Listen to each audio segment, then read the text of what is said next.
shot in 4K ultra high definition. Your number one source for local news. WRAL News. Coverage you can count on. This morning, a storm system off toward the south brings the chance for showers for some. We'll show you which counties stand the best chance coming up in just a bit. Seeking justice. The man charged with shooting and killing a driver on I-40 will be in court today. The family is not going to be the same without him anymore. Hear from the victim's family, who say the man who killed their loved one was a stranger. And whooping cough warning, the urgent push for children to get vaccinated as more cases pop up in the Triangle. Certainly a concerning trend there. Good morning, everyone. It is 4:30 here on your Monday. Thanks for waking up with us. I'm Renee Chu. I'm Chris Levingood in for Jeff Hogan. Yeah, definitely something we're going to be watching very closely, as well as other stories here on WRAL News. We want to go ahead and start with weather with Chris Michaels, because rain on the radar. That's the big story weather-wise today. As far as today, yeah, and it doesn't look like it's going to be totally widespread. There's going to be a cutoff between some dry spots and some wetter spots, but you see that starting to drift in from the south. In terms of the bus stop, I think we're mostly dry. Temperatures will be in the upper 30s and lower 40s. More clouds with showers still to the south at the bus stop. But as we get closer to midday, you notice the counties that stand the better chance of rain being farther to the south, kind of half and half in the Triangle. Farther north you go, generally speaking, the drier we're going to be. And that sets up our temperature trend for this afternoon, whereas the Sandhills are usually the warm spot. You're going to be the cool spot closer to the Virginia state line. We'll see temperatures in the mid 60s, but then the temperatures finally spring forward this week. I'll show you which days will feel more like May than March coming up. All right, thank you, Chris. Going to get to a couple of different stories today, including a man found dead after being hit by a vehicle while riding a bike in Rocky Mount. Police responded to a crash on Fairview Road around 8:45 last night, and when they arrived, they found a 60-year-old man who had been hit while on the bike, and he died there at the scene. Now, his name has not yet been released, but we are working to learn whether anyone is facing charges. Starting today, American farmers face new retaliatory tariffs on many products that they send to China. The new tariffs include 15% on chicken, wheat, corn, and cotton, and 10% on products including beef and soybeans.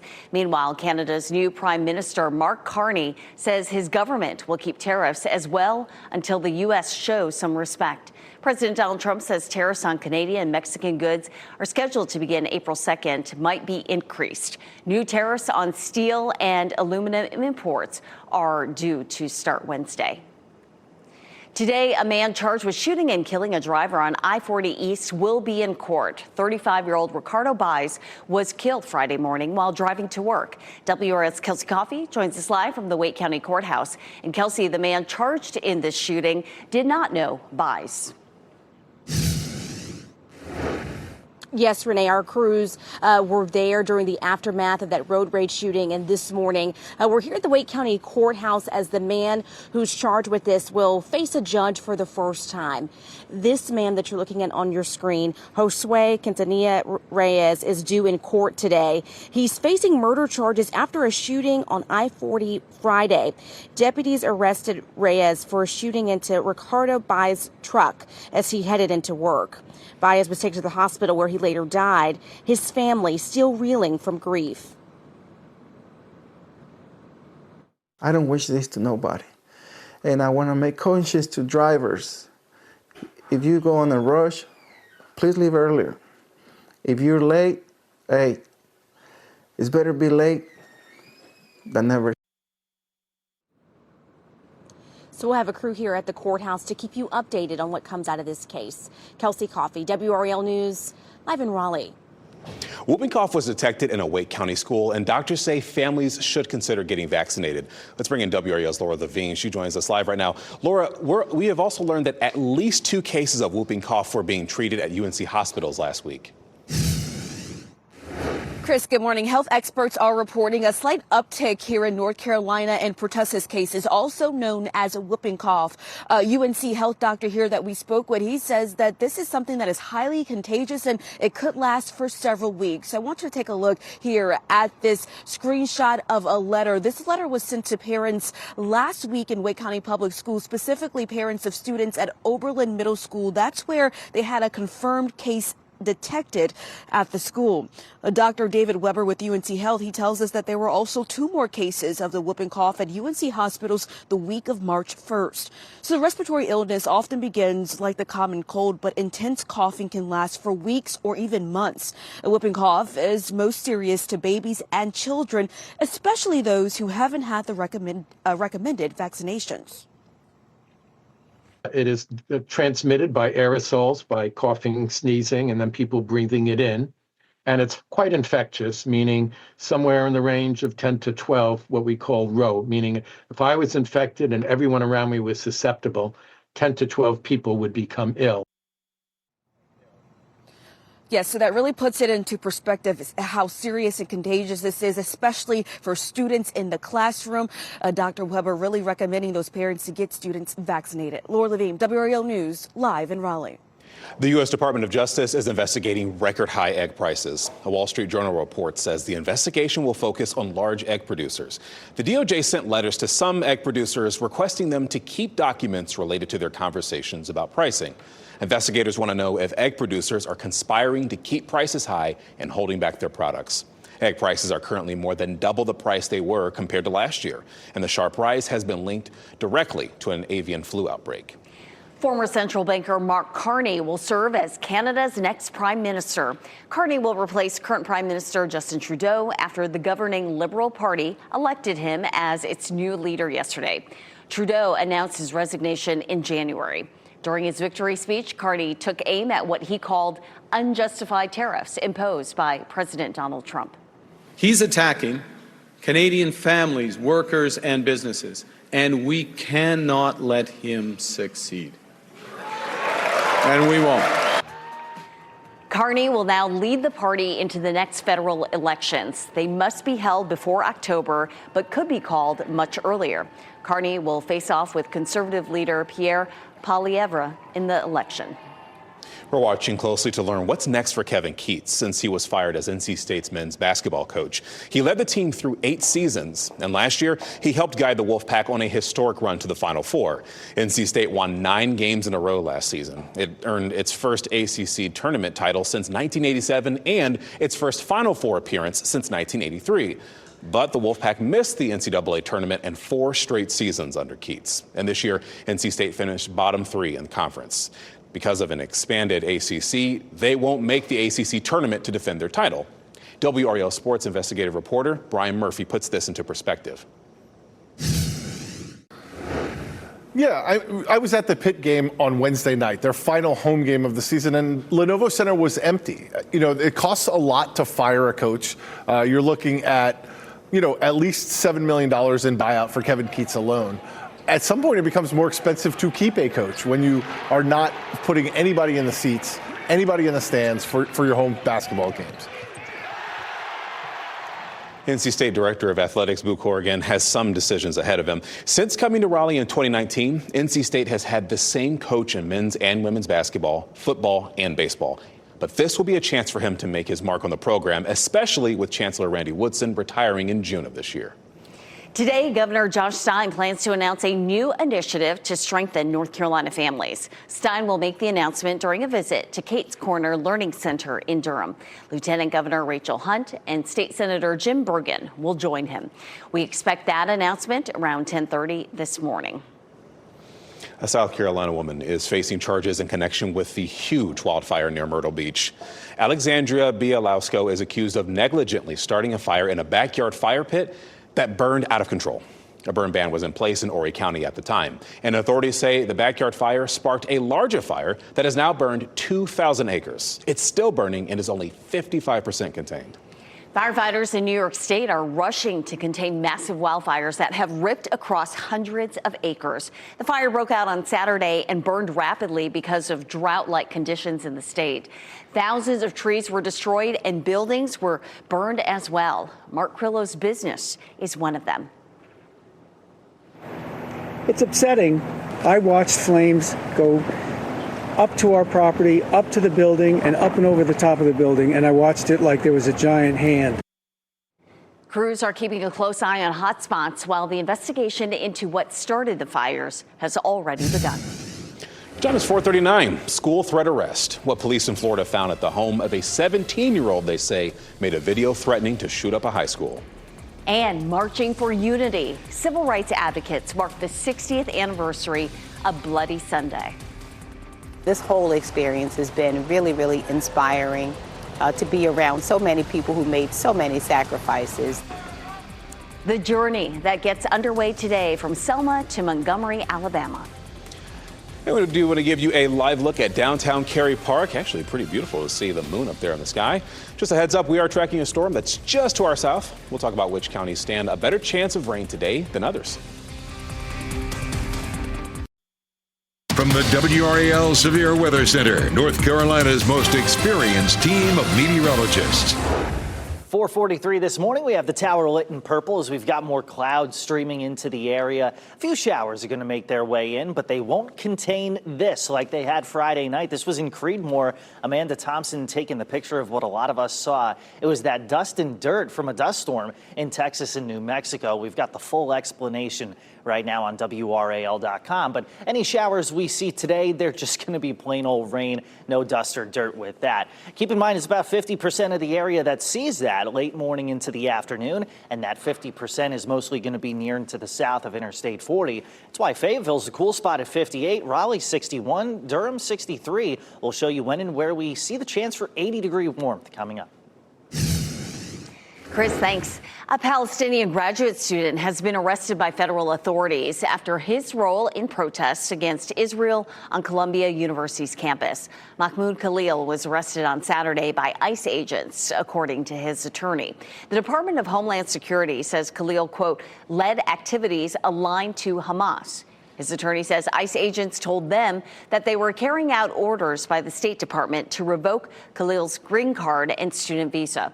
Secretary of State Marco Rubio said that the administration will be revoking visas or green cards of any Hamas supporters in the country. Pope Francis is entering his 4th week in the hospital, and there are signs his recovery is headed in the right direction. The Vatican says there are indications that Pope Francis is gradually improving. The Vatican also says he's responding well to his current treatment, and there has not been a negative turn. As for how long he's expected to recover in the hospital, well, leadership of the Vatican has not released that information. A 17-year-old has been arrested in Florida after police say they received an anonymous tip about a video of a person threatening to commit a shooting at a high school. Officers arrested the teenager at his home and shared these photos of what they say are extremely realistic airsoft replicas. However, it's not clear if these are the same weapons seen in the threatening video. The teen currently is charged with intimidation for written or electronic threats to conduct a mass shooting.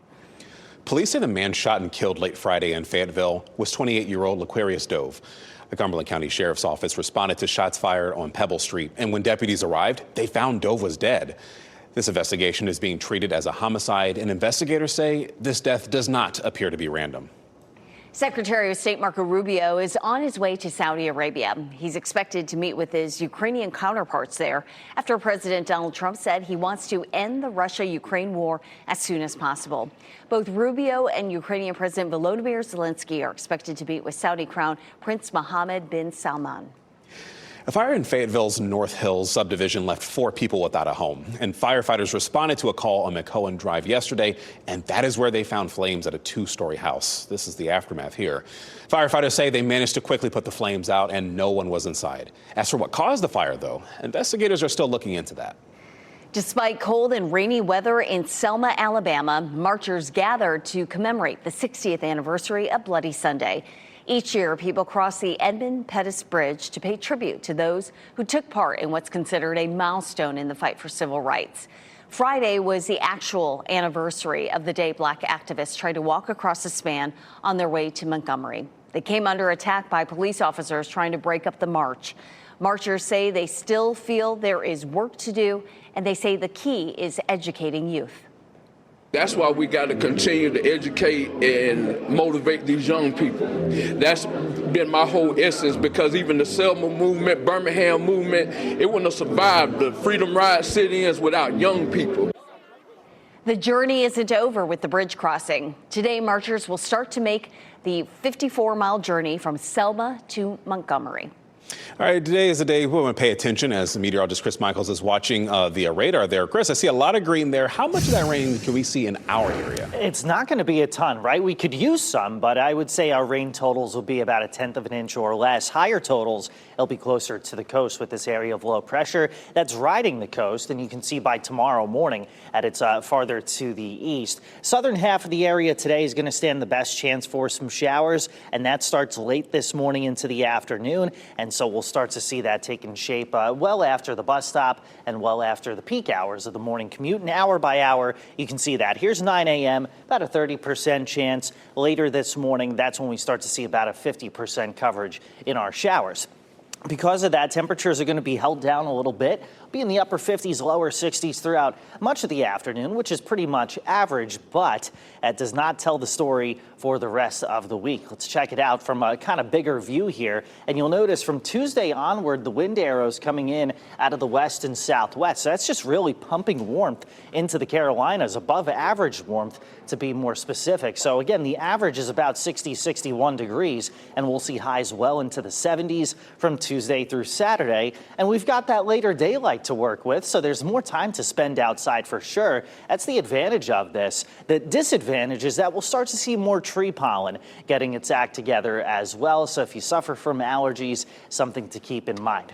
Heading toward the weekend, this is the next weather maker for us. Very deep system that's going to pull in moisture. Severe weather threat is to our west through Saturday. We'll at least monitor that threat for us, but it looks like most of the rain we see arrives Saturday night and then it lasts into Sunday. But much of this week is really just gorgeous. I mean, we'll start out with the jackets Tuesday, Wednesday, Thursday mornings, but we won't need them by the afternoons. Temperatures will be in the mid to upper 70s.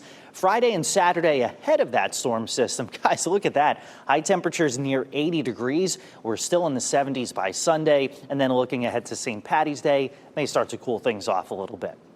All right, let's get this early spring. All right, Chris is obviously happy. Wallaby in the water, a wild animal swept up in a flood. Video of the aftermath of cyclone in Australia. Well, it's battling the winds. We're going to show you more video of just how intense wind gusts were over the weekend on Mount Washington in New Hampshire.